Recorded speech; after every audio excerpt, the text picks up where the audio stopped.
Nous les guerres à fait battre ensemble, tous enfants nous l'océan. Nous c'est l'esprit avec la flamme, qui flambait à travers les temps. L'amitié qui donne nous les guerres, dans l'ambiance y'a fait fléri. C'est à qui est na sauvalère, ensemble nous pour grandir.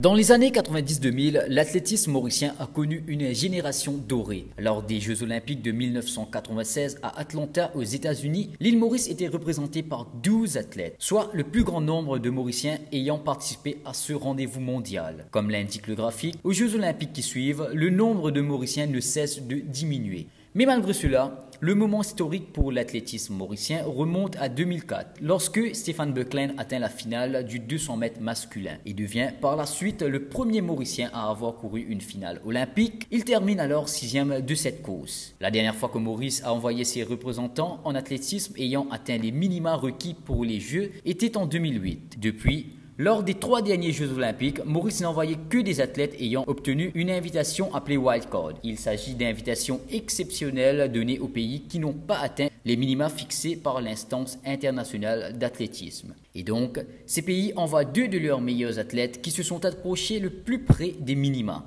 Le dernier athlète à avoir représenté Maurice était Jérémy Lara-Rodeuse au 110 mètres et. Mais ce dernier a malheureusement pris la porte de sortie dès le premier tour. Alors, qu'est-il arrivé à l'athlétisme mauricien? C'est la principale question qui mérite d'être posée. Dans ce documentaire, nous mettrons en lumière les difficultés auxquelles les athlètes sont confrontés depuis des années pour participer à des compétitions de haut niveau. Résultat de sport, la victoire nous propose faux.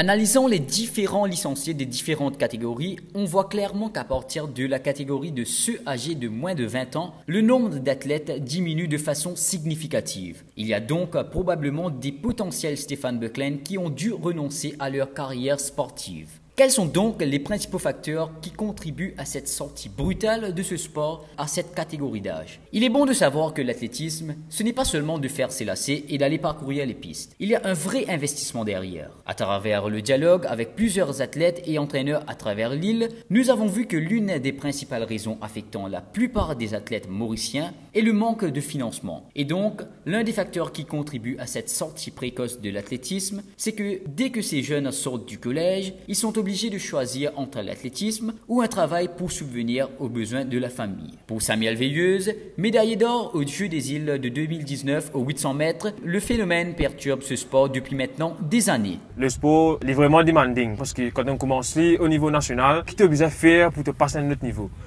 Pareil que moi, tu as le primaire, puis le primaire, tu as besoin de rentrer secondaire. Il demande une autre application comme si. Mais dans le sport aussi, c'est pareil. Donc, du coup, pour être capable de passer à ce niveau-là, mais tu as besoin d'un plus investissement de sport. Donc, du coup, tu as trouvé le sport l'écouter à la fin de la journée. Et donc, un budget juste pour ton alimentation, l'écouter. Tu as ta physio, ta alimentation, tu as tes vitamines qui coûtent. Une vitamine, tu as besoin au moins un budget vraiment, au moins 5 000 roupies facile. Tu as le transport, au moins tu as besoin de transport, même comment tu trouves un entraînement. Par rapport à ça, tu as retrouvé, c'est étudié bien globalement, tu as retrouvé qui, quand tu es cadet, junior, tu as trouvé une grande majorité d'athlètes qui là. Mais quand tu passes à cap là, quand tu arrives junior, tu as trouvé qui les diminuer parce qu'il fait, quand tu guettes derrière ça, tu trouves que les athlètes là se retrouvent à faire face à une situation que tu as besoin soit le sport ou soit le boulot. Parce que pas tout travail qui peut permettre toi à l'entraînement, parce que tous les jours tu as besoin d'entraîner.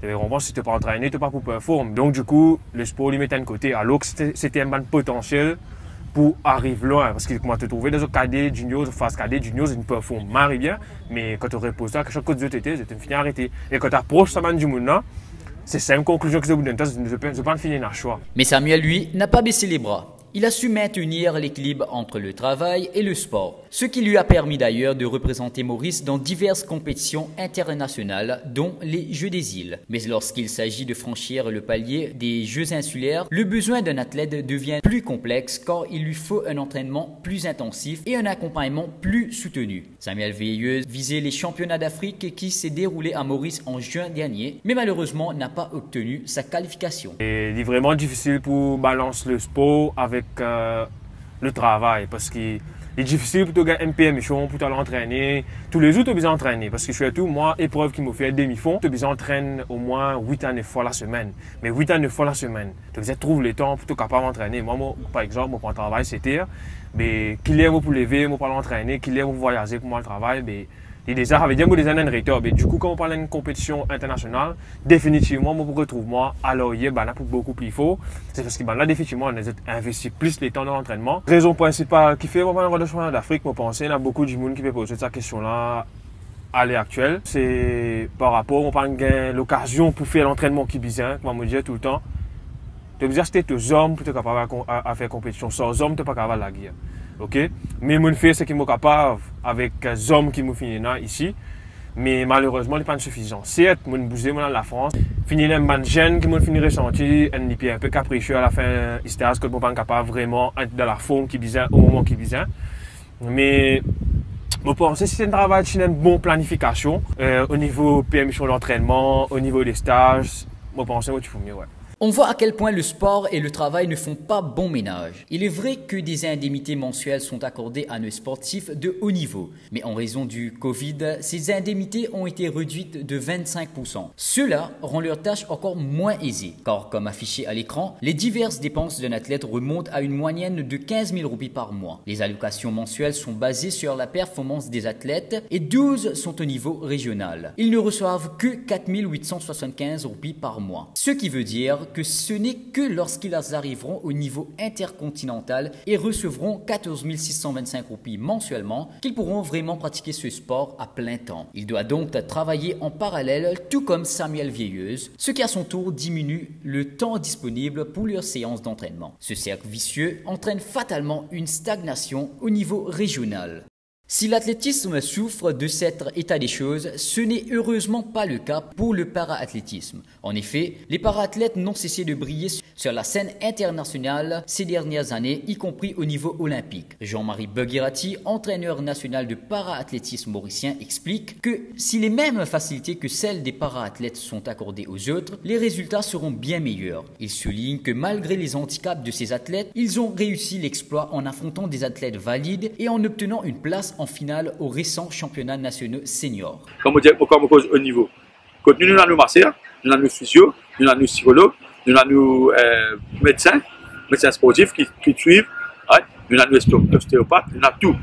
Et nous avons nos préparateurs physiques. Et moi, je là dans tout, je suis partout. Parce que je suis entraîné en athlétisme, je ne suis pas contre tout, je ne suis pas un docteur.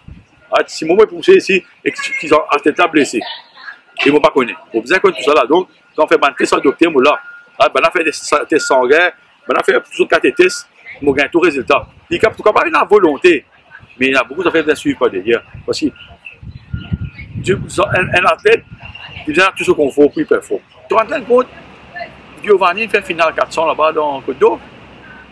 Andorra avec, il fait finale 100 mètres. Tu te rends compte? Même les 13 secondes. Il y a un donné pour nous. Mais ce n'est pas le handicap là, c'est la façon de s'entraîner. Qu'arriver quand tu fais performance. Sponsor entraîne. Alphonse, un sponsor. Anna Sanzéline, il y a un peu psycho là. Outre les problèmes financiers, il y a un deuxième problème majeur auquel l'athlétisme mauricien est confronté. Les jeunes d'aujourd'hui privilégient l'éducation au sport. Après avoir quitté le collège, beaucoup poursuivent des études tertiaires, du coup le sport est mis de côté. Séverine Moutia, représentante de Maurice sur 100 mètres lors des derniers Jeux des Îles, a dû renoncer à sa carrière dans l'athlétisme. Allier athlétisme et études était compliqué pour elle. Je arrêté parce que je participer à manager avec l'entraînement. Vu que je me suis habitué à entraîner 3 heures et je vais finir vers 5 heures, 5h30. Alors, moi, c'est difficile pour finir l'entraînement. Et après, en tant que sprinter, c'est difficile pour entraîner tout seul. Et moi, j'aime utiliser mon coach aussi là. Et au fait, mon coach peut travailler la journée. Alors, il utilise ça après l'école et tu peux entraîner avec moi aussi. C'est petit d'école. Généralement, tu peux prendre pour l'université. Abandonner un sport qu'elle pratiquait depuis plus de 12 ans lui a créé un trouble psychologique. Mais elle a tout de même trouvé un autre sport qui correspond à son emploi du temps. Au début, ouais. Je me suis habituée tous les jours à l'entraîner, c'est une routine pour moi, mais moi c'est faire à galopper par exemple, mais pas pareil, motivation à partir là. Mais après, moi, c'est trouver des affaires, moi, commence le football. Que ça, moi, je suis capable de faire les deux, parce qu'il est entraînement tantôt, 6 heures, donc, et puis les dimanches aussi, donc on fait la course. De l'autre côté, nous avons ceux qui poursuivent leurs études tout en faisant du sport. Mais la vie n'est pas toujours rose, car ces derniers ont des emplois du temps très chargés. Thierry Nadal, étudiant à l'Université de Maurice, médaillé aux Jeux des îles de 2019, n'a pas obtenu sa qualification pour les précédents championnats d'Afrique. Les difficultés qu'il rencontre au quotidien auraient pu être évitées s'il y avait un programme sport-études à Maurice, selon lui. Moi, je ne pas considérer moi en tant qu'étudiant athlète. Je considère moi en tant qu'étudiant et athlète. Donc, moi qui gère mon timetable, donc moi qui gère mon programme d'entraînement, moi qui gère mon devoir, quand je fais mon devoir, si je ne peux pas faire des devoirs là, parce que des fois, mon recrutement est vraiment épuisé. Si comme tu as un excellent sport programme dans l'Université Maurice, je pense que tu peux mieux. Parce que comme ça, un étudiant athlète, il connaît sur l'université, il connaît qui peut entraîner, il connaît qu'il a un suivi au niveau fédération ou ça au niveau un comité dans la fédération là ou même un comité sportif à l'université, je connais qui ça peut-être qui donne des peines dans ce sport aussi sur l'étude. Et comme ça, il n'est pas qu'on dirait une perte de temps pour l'athlète là, parce que des fois, il est vraiment décourageant pour un athlète qui donne des peines de ce sport, donne des peines de l'éducation. Et des deux côtés, il n'est pas trop super avancé. Tous les athlètes que nous avons interrogés et qui étudient au niveau tertiaire ne cachent pas les difficultés rencontrées au quotidien. Cependant, il y en a qui performent à un très haut niveau malgré les études. Par exemple, Liliane Petiron de Rodrigue, étudiante en éducation physique à la MAI, a terminé 4e en triple saut lors des derniers championnats d'Afrique à Maurice. Elle se prépare déjà pour les prochains Jeux du Commonwealth qui se tiendront du 28 juillet au 8 août à Birmingham. Cette étudiante qui vit seule à Maurice a su trouver un équilibre entre sport et études. La vie athlète et étudiant en même temps, c'est très compliqué. Très compliqué dans le sens qu'il y a beaucoup de choses à gérer, beaucoup de choses à faire en peu de temps. Et vraiment, pénal le temps pour gaspiller, en fait. Donc, pour moi, un souci qui m'a rencontré, c'est justement trouver ça le temps, par exemple, pour cuisiner, vu qu'il m'a resté tout seul et qui m'a besoin de faire tout moi-même. J'ai un jeune, pas faire gaspillage dans le sens de finance. Ne pas dire oui, mon prochain me gaspille tout mon argent, en même temps le gouvernement ou la fédération ou peu importe qui s'en a obligé de nous.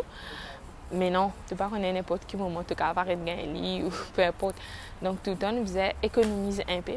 En même temps, côté l'État aussi, nous faisons pas trop perdre le temps. Ça fait inutile. De place, je participe à 30 minutes. Le TikTok, je passe 10-15 minutes. Je gagne 15 minutes là, je vais servir pour cuire manger, par exemple, pour faire des affaires plus utiles qui peuvent aider nous comme si à l'avenir.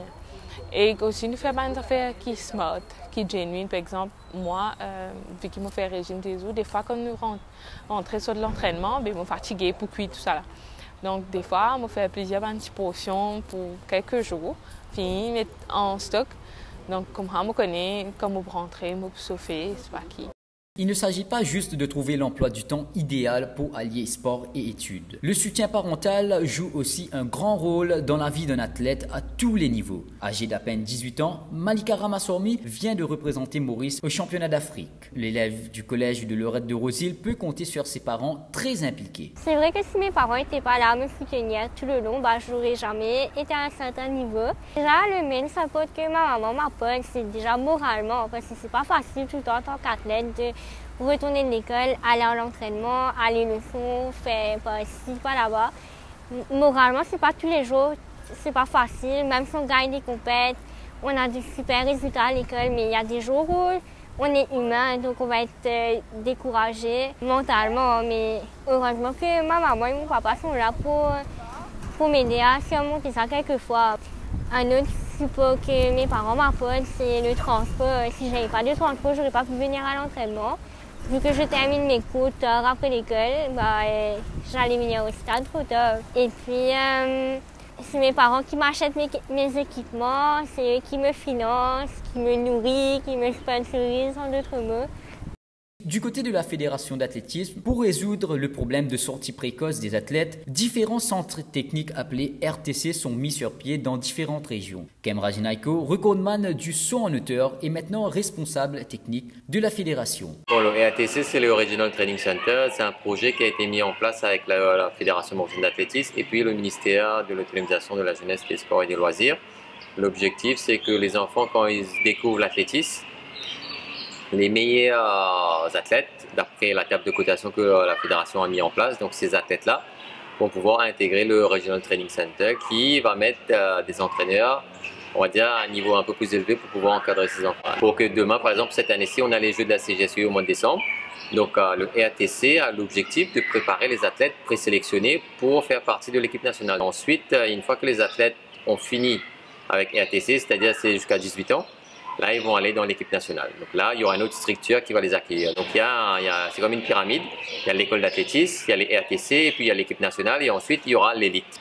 Donc voilà, c'est quoi l'objectif de ce RTC-là? Donc créer un réservoir d'athlètes pour que demain, nous, on puisse puiser dedans pour faire les différentes sélections.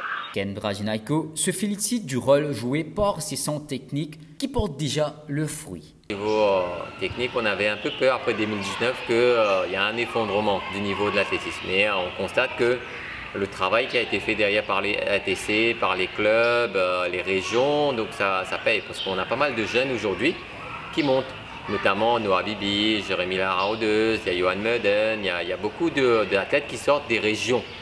Par exemple, il y a de Flac, il y a Rivière-Noire, il y a Rosil, donc c'est pas juste concentré à réduire, donc il y a un travail qui a été fait au niveau des régions. Je pense que ça c'est une bonne chose.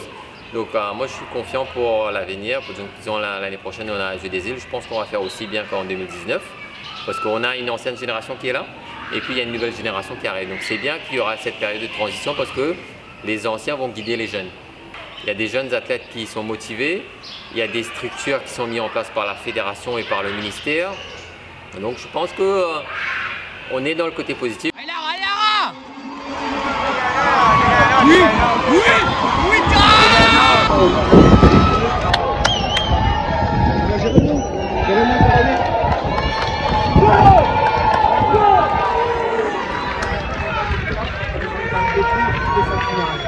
Jean-Marie Contor, l'objectif c'est monter le podium, dans le cadre de l'homme champion toujours capable.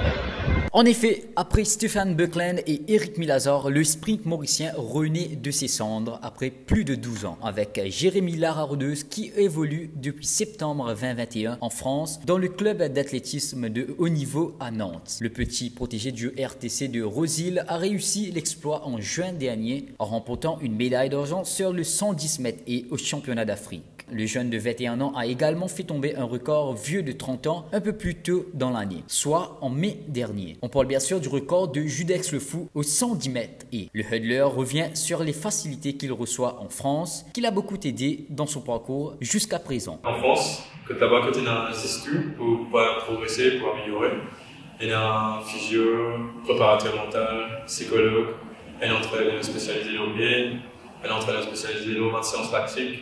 On a un groupe d'entraînement juste pour préparation mentale et aussi on a une infrastructure comme le cas fait full repos, par exemple l'entraînement grand matin et les cas entraînent 3 fois par jour grâce à mon équipement qui est là-bas. Par exemple, si il y a un entraînement d'éveil grand matin, on finit l'entraînement, il y a une séance de récupération, on finit une séance de récupération, on n'a pas besoin de remonter et il y a presque tout en place même, il n'y a pas besoin de déplacer.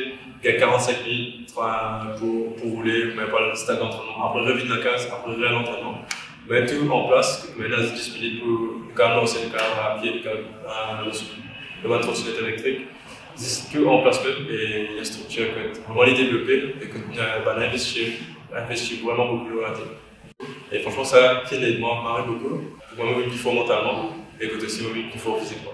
Mais ce qui a marqué l'histoire de l'athlétisme mauricien cette année, c'est surtout le record de Noah Bibi sur 200 mètres. L'ancienne marque de 20 secondes et 6 centièmes de Stéphane Buckland qui semblait intouchable, a été pulvérisé par Noah Bibi, qui lui a enregistré un chrono de 19 secondes et 89 centièmes. Avec cette performance lors du championnat de l'élite espoir de France, Noah Bibi a réalisé dans la foulée le 10e meilleur temps mondial de l'année, ainsi que 10e meilleure performance africaine de tous les temps sur le demi-tour de piste. Il détient également la 60e performance mondiale de tous les temps. Noah Bibi joue désormais dans la cour des grands tels que Usain Bolt. Comme Lara Rodeuse, Noah Bibi a été formé au RTC de Rosil par Georges Vieillès. Les infrastructures telles que Côte d'Or l'ont beaucoup aidé pour atteindre ce niveau, de même que son stage de 3 semaines en France en juin dernier. Un aspect qui me fait mal, mon progression actuelle, c'est ma nouvelle technologie, un nouveau qui est développé dans Côte d'Or. Pour moi, c'était un nouveau